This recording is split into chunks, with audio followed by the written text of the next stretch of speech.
Olá, seja bem-vindo, seja bem-vinda à nossa aula de Ciências da Natureza. Eu sou a professora Rose Carvalho e essa aula hoje é destinada a você, exatamente a você que está cursando aí a terceira etapa do ensino médio, está no primeiro semestre, fazendo o módulo 2, unidade 1. Então essa aula é para você e nessa aula eu trouxe exatamente esse assunto. Vem aqui comigo ver. Nós vamos estudar funções inorgânicas. A partir de hoje, nós vamos começar com funções inorgânicas. Vamos aprender aí um pouco mais sobre funções inorgânicas. E aí, trouxe para vocês, vamos ver o que é uma função inorgânica, Rose? Então, vem comigo, vamos conhecer o que é uma função inorgânica. Bem, funções inorgânicas. As funções inorgânicas são os grupos em que se dividem os compostos inorgânicos, baseado nas similaridades entre as suas propriedades químicas e as suas reatividades. Os compostos inorgânicos são aqueles que não possuem o carbono, isso é importante, então escreva aí no seu caderno, destaque aí no seu caderno, tá certo? Não possuem o carbono como principal elemento. Então, como o principal elemento, sendo formados por todos os demais elementos da tabela periódica. No entanto, circule isso daí também, há algumas exceções, como CO2 e o carbonato de sódio, que mesmo possuindo átomos de carbonos, são considerados substâncias inorgânicas. Então, o CO2 não é uma substância orgânica, ela é uma substância inorgânica, devido às suas características. Então, tranquilo até aí, né? Os inorgânicos, eles são baseados em todos os elementos da tabela, só que não tem na sua composição o carbono como principal elemento. Mas por que isso, Rose? Porque a química orgânica é aonde se diferencia aí da orgânica, porque a química orgânica é a química dos carbonos, tá? Baseado no carbono. E a química inorgânica é dos outros elementos totais, dos outros elementos que pertencem à tabela, mas que tem algumas exceções, como o CO2, como o carbonato de sódio, como outros aí, que tem o elemento carbono na sua constituição, mas que não é um composto orgânico, e sim um composto inorgânico. E por que eles são compostos inorgânicos, Rose? Porque um é um óxido e o outro é um sal, tá bom? Então, vem comigo, vamos lá? Vamos continuar aqui. Quais são as funções inorgânicas, então? Por que são chamados de inorgânicos? As principais funções inorgânicas são os ácidos, então, todos os ácidos, as bases, os sais e os óxidos são considerados aí compostos inorgânicos. Então, tudo que a gente estuda sobre ácidos, sobre bases, sobre sais e sobre óxidos são inorgânicos. Há outras funções inorgânicas de menor relevância, por possuírem menor número de compostos. São elas: temos os hidretos, os carbetos e os sulfetos. Aqui hoje o nosso foco será exatamente nesses aqui de cima: ácido, base, sais e óxidos. Então, essas são as funções inorgânicas que nós vamos aprofundar agora o conhecimento. Vamos começar pelo ácido. Vem comigo aqui. Ácido. A função inorgânica ácido engloba os compostos covalentes que sofre ionização em água, gerando um íon H+. Esse íon H+, também pode ser também um íon H3O+, tá? Eles liberam tanto o íon H+, quanto o íon hidrônio H3O+. Por exemplo, a espécie ácido clorídrico, ele é um ácido, ele tem a presença do hidrogênio. É classificada como ácido porque sofre ionização em água, gerando um cátion H+. Ele vai sofrer sempre ionização. Então, qual é o processo de separação aí de um ácido? É o processo de ionização. O que é o processo de ionização? É quando um ácido reage com uma água e libera H+, ou H3O+. tá certo? Então, um ácido sempre vai sofrer ionização, porque quando ele se reage com água, ele libera o íon H+, sempre o íon H+. E por que é um ácido? Como é que eu sei que é um ácido, Rose? Porque tem a presença do hidrogênio. Então, quando tem a presença do hidrogênio, ele é considerado um ácido, porque quando reage com a água, ele vai liberar o íon H+, através da ionização, tá bom? Tranquilo aí? Volta aqui comigo, vamos lá. Então, aqui nós temos aqui o HCl.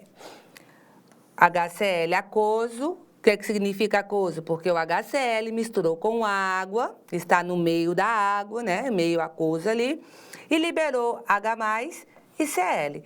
Então, houve a ruptura dessa ligação covalente aqui e ficou o íon H+, porque o hidrogênio ele está lá no metal alcalino, ele não pode ganhar elétrons, né?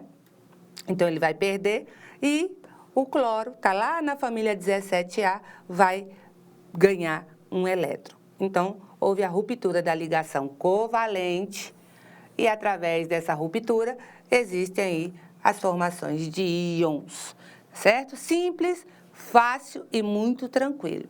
Então, novamente, um ácido libera sempre H+, quando misturado com água. Ou H+, ou H3O+, que é o íon hidrônio, que a gente chama também. Tá bom? Volta aqui, vamos lá ver mais o ácido. A presença de íons, porque ficou um íon positivo e um íon negativo em solução, é condição para que ocorra condução elétrica. Então, toda vez que existir uma equação onde tem a presença de íons positivo e negativo, o que vai acontecer?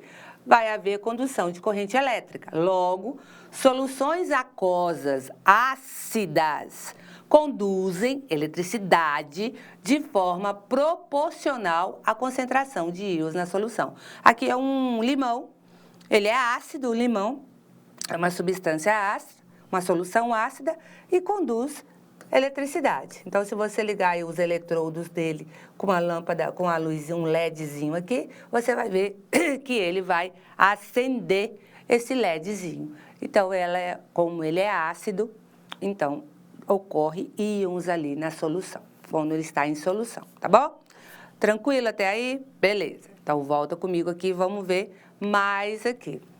Substâncias ácidas são solúveis em água, caracterizadas pelo sabor azedo e por registrarem valores de pH entre 0 e 7 na escala de pH. Os ácidos podem ser classificados de acordo com a força relativa, a quantidade de hidrogênios ionizáveis e a presença de oxigênio que possui. Essa é uma escala de pH. Na escala de pH, nós temos a parte ácida, que vai do 0 até o 7, e temos a parte neutra, que é exatamente o 7, e acima do 7, nós temos a parte básica, né, alcalina, como a gente chama também. E aí eu trouxe alguns exemplos aqui. A bateria, ou seja, uma pilha, ela é muito ácida, ela tem 0 de pH. O ácido estomacal, que é o nosso ácido clorídrico, que fica lá no nosso estômago, né, fazendo a digestão ali, ele é extremamente ácido, ele tem um pH 1. O limão tem pH 2, a soda tem pH 3, essa é soda limão que a gente toma. O tomate tem pH 4. Sabia que o tomate é ácido? Legal, né? O café tem pH 5, extremamente ácido. O leite tem pH 6 até 7. Então, até chegar no 7, o pH é ácido. Então, quanto menor for o pH, mais ácido ele é. E aí, depois, nós temos a parte básica, que é as partes mais azuis aqui da nossa escala, que é onde tem o pH básico. Então, veja que a coloração vai mudando conforme a sua característica, ácida ou básica. Vermelho, laranja, já vai começando no tom de amarelado e depois chegando no tom esverdeado. Passou do neutro, já passa do esverdeado para o azul, chegando até a coloração lilás. Então, essas são as colorações que a gente pode ver quando uma substância é ácida e a outra é básica. Muito bacana, né?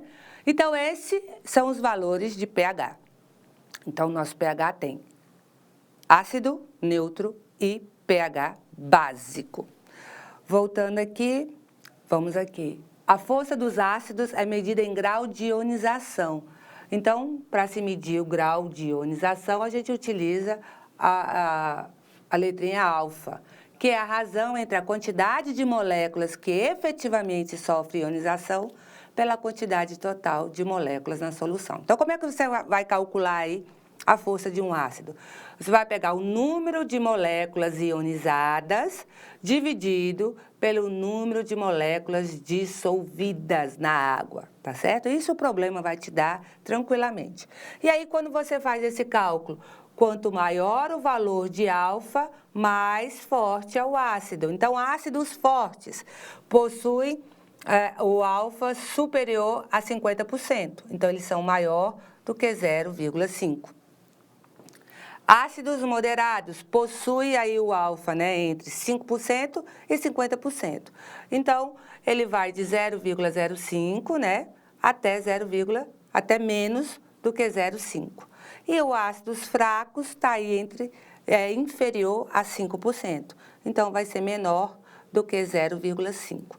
Então, é assim que a gente consegue medir a acidez e aqui mais é a força do ácido mesmo. É assim que a gente consegue calcular essa força desse ácido aí. Continuando aqui, por exemplo, o ácido nítrico, ele é um ácido forte, porque possui 92% de grau de ionização. Isso significa o quê? Que em uma solução constituída de 100 moléculas desse ácido, 92 moléculas sofrem ionização e formam íons H+, e apenas 8 delas se mantêm na forma não ionizada. Então, o ácido nítrico, em meio aquoso, ele tem aí 92% de ionização. Em relação à quantidade de hidrogênio, nós podemos ter os ácidos monoácidos, quando apenas um hidrogênio é ionizado. Diácidos, quando 2 hidrogênios são ionizados aí. Aqui só tem um hidrogênio, aqui tem 2 hidrogênios.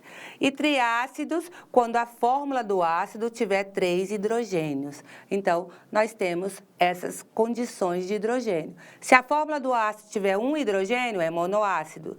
2 hidrogênios, diácidos. 3 hidrogênios, triácidos, tá bom? Então, nossa aula termina aqui e espero todos vocês na nossa próxima aula. Até mais!